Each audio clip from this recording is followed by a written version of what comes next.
triplex villas at Kollur, APR Projects. మగవాడయా ఎవరికి బెదరలేదయ్యా అంటే అప్పుడు మీ మీద పొలిటికల్ ప్రెజర్ వచ్చింది, వదిలిపెట్టమని అయినా వినలేదు, తప్పు చేసిన పనిష్ చేయాల్సిందని తోలు తీశారు. చాలా అందరూ కూడా ఆనందించారు. ఫ్యామిలీస్ ఉన్నారు, అందరికీ కూడా మీద ఒక వీడియో బయటికి న్యూడ్ వీడియో తీసుకో, అది మీదే అని, అది దాంట్లో ఎంత దుమారమైంది, ఫ్యామిలీ ఎంత సఫర్ అవుతుందని అందరికీ తెలుసు ఒక ఫ్యామిలీ. దాని తర్వాత ఇంటి అద్దె కట్టడం లేదని మల్లికార్జునరావు బయటకు వచ్చి ఆందోళన చేయడం, మా ఇంటి అద్దె దౌర్జన్యంగా ఉంటున్నాడు అనే విషయంలో అయితే ఇలాంటివన్నీ కప్పిపుచ్చేసి ఓకే అధిష్టానం దృష్టికి పోయింది, అధిష్టానము మీ మీద ఏం చర్యలు తీసుకోలేదు, ఏదో చెప్పి పంపించినట్టుగానే ఉంది. మరి ఇవన్నీ తెలుసుకోలేదు మీరు, రాజకీయాల్లోకి వెళ్తే ఇలాంటివన్నీ ఉంటాయి, మన క్యారెక్టర్ అసెషన్ చేస్తారు, పోలీసుగా ఉన్నప్పుడు మిమ్మల్ని ఎవరు టచ్ చేయలేరు, మహా అయితే విఆర్ లేదా సస్పెన్షన్, ఎక్కడ పోయినా పోలీసే, ఇక్కడ అది లేదు, క్యారెక్టర్ మీద పడుతుంది ఎన్నో అవమానాలు. వీటికి ఏం సమాధానం చెప్తారు మీరు? నా ఫీలింగ్, నా కాన్ఫిడెన్స్, నేను ఎప్పుడూ హీరోనే. సమాధానం చెప్పడానికి కానీ, మీరు ప్రశ్నను అడగడానికి కానీ, ఇది ప్రజలు వినడానికి కానీ సహేతుకమైన ప్రశ్నలను నువ్వు అడగటం లేదు అని నేను భావిస్తున్నాను. పాడిన పాటనే పాడాకురా పాసిపల్ల దాసరి అన్నట్లు నువ్వు పాడిన పాటనే ఆ వీడియో అని చెప్పి నువ్వే కాదు ఎవరైనా ఈ వీడియో అది ఫేక్ అనేది తేలిపోయింది. ఫేక్ అనేది తేల్చడమే కాకుండా దాని మీద నేను ఆల్రెడీ ప్రెస్లో మాట్లాడడం జరిగింది. అది యావత్తు ప్రపంచంలో చూసిన విషయమే, తెలిసిన విషయమే నారాజ్. దానిని మీరు పదే మాట్లాడి దాన్ని మళ్ళా ప్రజల్లో నమ్మించడానికి ప్రయత్నం చేస్తున్నారేమో అనిపిస్తుంది నాకు. మీరు అయిపోయింది కదా సార్, ఎవరు సార్? నేను ఇక్కడ ఆ వీడియో మీద ఎలా అనేది నేను అడగలేదు. ఇక్కడ రాజకీయంగా వచ్చినప్పుడు వెనకల గోతులు తవ్వే వాళ్ళు ఉంటారు, మిమ్మల్ని బదనాం చేయడానికి ఒక వీడియో చెప్పండి, సృష్టించారా లేదా ఏంటి, ఇవన్నీ తెలుసుకోవాలి కదా, రాజకీయాల్లోకి వచ్చే ముందు ఇలా చేస్తారనేది నేను అడిగాను. నేను ఏ రకంగా ప్రశ్నను తీసుకుని వస్తున్నావు, ఏ రకంగా సమాధానాన్ని తీసుకోవాలనే భావన నీకుందో నాకు అర్థమవుతా ఉంది. నాకు అర్థం కాక కాదు నారాజ్, నేను అనేది అది ఒక ముగిసిన అధ్యాయం. దాని మీద ఆల్రెడీ నేను ప్రెస్ మీట్ పెట్టినాను, దానిపైన ఆల్రెడీ మాట్లాడినాను, దానిపైన ఆల్రెడీ పోలీస్ వ్యవస్థ కూడా మాట్లాడడం జరిగింది. అందరు జరిగి అది ఒక ముగిసిపోయిన అధ్యాయాన్ని మళ్ళీ నువ్వు తెర మీదకి తెచ్చి లేని ఆలోచనను, నువ్వు అడగకూడని ప్రశ్నను, నేను చెప్పకూడని సమాధానాన్ని, ఇది ప్రజలు వినడానికి ఇంకా ఇదే పంచాయతీ, ఎవరైనా ఇదే అడుగుతుంటారు అనే భావన ప్రజల్లో కూడా తీసుకొస్తున్నారు మీరు. సరే, వీడియో విషయం అయితే నేను వాంటెడ్గా లేదు, ఒకవేళ మీరు హర్ట్ అయినట్టే సారీ. కానీ మల్లికార్జునరావు ధర్నా చేయడానికి కూడా ఆ రోజు పత్రికల్లో చాలా ఇది రాశారు, ఎంపీ గౌడి దౌర్జన్యంగా ఉన్నాడు, ఆయన ధర్నా చేస్తున్నాడు, అతన్ని మల్లికార్జున రెడ్డిని కూడా నువ్వు పోయి స్వయంగా ఇంటికి పోయి అడుగునారా.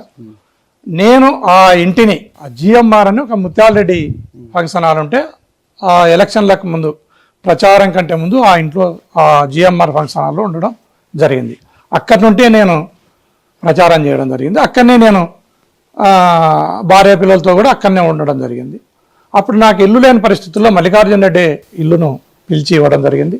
నువ్వు ఇల్లు కట్టుకునే వరకు లేదా ఇల్లు కొనేంత వరకు దీంట్లో ఉండు సార్ అనే మాటలు చెప్పడం జరిగింది. నువ్వు స్వయంగా పోయి కూడా మల్లికార్జున రెడ్డిని అడుగు, నేను అబద్ధం చెప్పాను. కాకపోతే 2 సంవత్సరాల తర్వాత నాకు ఇల్లు దొరకటం లేదు, పెద్ద ఇల్లు దొరకాల, గన్మెన్లు ఉంటారు లేదా విజిటర్స్ వస్తారు, నాకు అంతా కొంచెం పెద్ద ఇల్లు దొరకాల. ఆ ఇల్లు చూసుకునే క్రమంలో కొంత లేట్ జరిగింది, అతనికి నాకు కొంత రప్చర్ జరిగినది నిజమే, కానీ దాంట్లో ఎలాంటి దౌర్జన్యం లేదు, ఎలాంటి దుర్మార్గం లేదు. ఈ మాట నువ్వే మల్లికార్జున రెడ్డిని కూడా అడగండి. ఒక హీరోలాగా వచ్చిన మీరు ఎంట్రీ ఇచ్చారు 19 నుంచి 24 వరకు, అంటే ఒక సిఐగా మీ మార్కు చూపించారు డిపార్ట్మెంట్లో.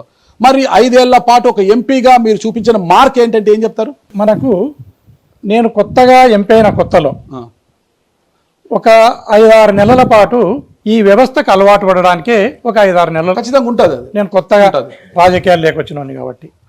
తర్వాత 1-2 సంవత్సరాల్లోనే, 1 సంవత్సరం లోపట్నే కరోనా రావటం జరిగింది. కరోనా కాలంలో మనం ఏమీ చేయలేకపోయినాం. ఒక 10-15 కోట్ల 25 కోట్లు రావాలా ప్రతి సంవత్సరం, 5 కోట్లు ఎంపీ నిధులు రావాలి, ఎంపీ ల్యాడ్స్ రావాలా. 15 కోట్లు మాత్రమే రావటం జరిగింది.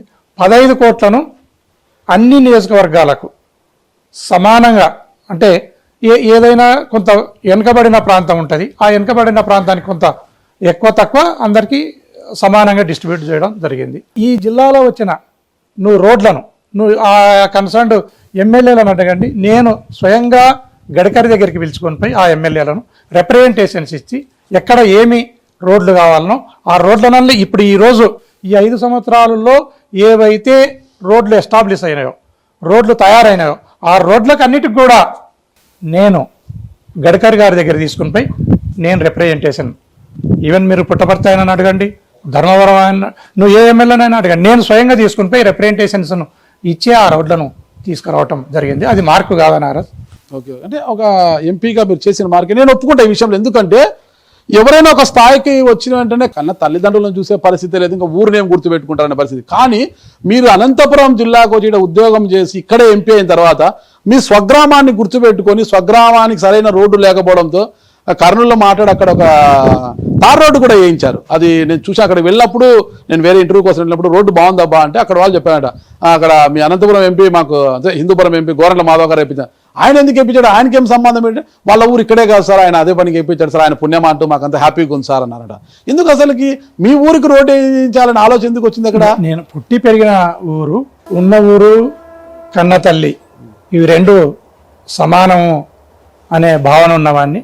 ఖచ్చితంగా నేను పుట్టిన గ్రామానికి ఏదో ఒకటి చేయాలన్న ఉద్దేశంతో నేను ఆ కన్సర్న్ ఆఫీసర్స్ను అడగడం కానీ, లేదా ఆ కన్సర్న్ ఎంపీలను అడిగి ఆ రోడ్డును వేయించడం జరిగింది. అయితే 2024 వచ్చేసరికి మిమ్మల్ని కాదని బళ్ళారికి చెందిన అసలు ఈ నియోజకవర్గానికి కాదు, ఈ జిల్లాకే పరిచయం లేని బళ్ళారి మాజీ మంత్రి శ్రీరాములు చెల్లెల్ని, అక్కనో చెల్లెలు ఆమెను తీసుకొచ్చి ఇక్కడ అకామిడేట్ చేశారు. కారణం ఏంటి అసలు? మీకు టికెట్ ఇవ్వకపోవడానికి బలమైన కారణం ఏంటి? మిమ్మల్ని కాదన్న తర్వాత మీకన్నా బలవంతులు ఇవ్వాలి. అంటే గోరంట్ల మాధవ్ గారి గ్రాఫ్ తగ్గింది, ఓకేనా, చాలా ఇబ్బందికర పరిస్థితుల్లో ఉన్నాడు, ఈయనైతే మనం గెలవలేము, మనం గెలిచే గుర్రానికి, గెలుపు గుర్రానికి టికెట్ మీకన్నా బలవంతులకి ఇవ్వాలి చూసి. అసలు జిల్లాకే పరిచయం లేదు, ఒకవేళ ఆమె నాదంటే నాది గుంతకల్లు అత్తగారిల్లు కాబట్టి నాకు జిల్లాతో పరిచయం ఉందంటే ఇస్తే అనంతపురం ఇవ్వాలి, హిందూపురం ఇవ్వడము అనేది ఏంటి అసలు? మీకు టికెట్ కాదని ఆమెకు ఎందుకు ఇచ్చారంటారు? గౌరవ మాజీ ముఖ్యమంత్రి వైఎస్ జగన్మోహన్ రెడ్డి గారు ఎవరిని ఎప్పుడు ఎక్కడ ఏ విధంగా ఉపయోగించాలి అన్న రాజకీయ పరిజ్ఞానం కలిగిన వారు. ఆ రోజు పరిస్థితులలో ఆయనకు వచ్చిన ఆలోచన, ఆయనకు వచ్చిన సామాజిక సమీకరణలు అనకండి రకరకాల ఈక్వేషన్స్లో ఆమెను ఇక్కడికి తెచ్చినారని నేను భావిస్తున్నాను. అప్పుడు ఉండే పరిస్థితుల్లో 2024లో సామాజిక సమీకరణలో భాగంగానే శాంతమ్మను జగన్మోహన్ రెడ్డి గారు ఇక్కడికి తెచ్చినారు అనే ఉద్దేశం నాది.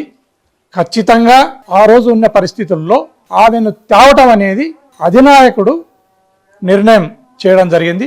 ఆ నిర్ణయాన్ని నేను శిరోధార్యంగా భావించినాను.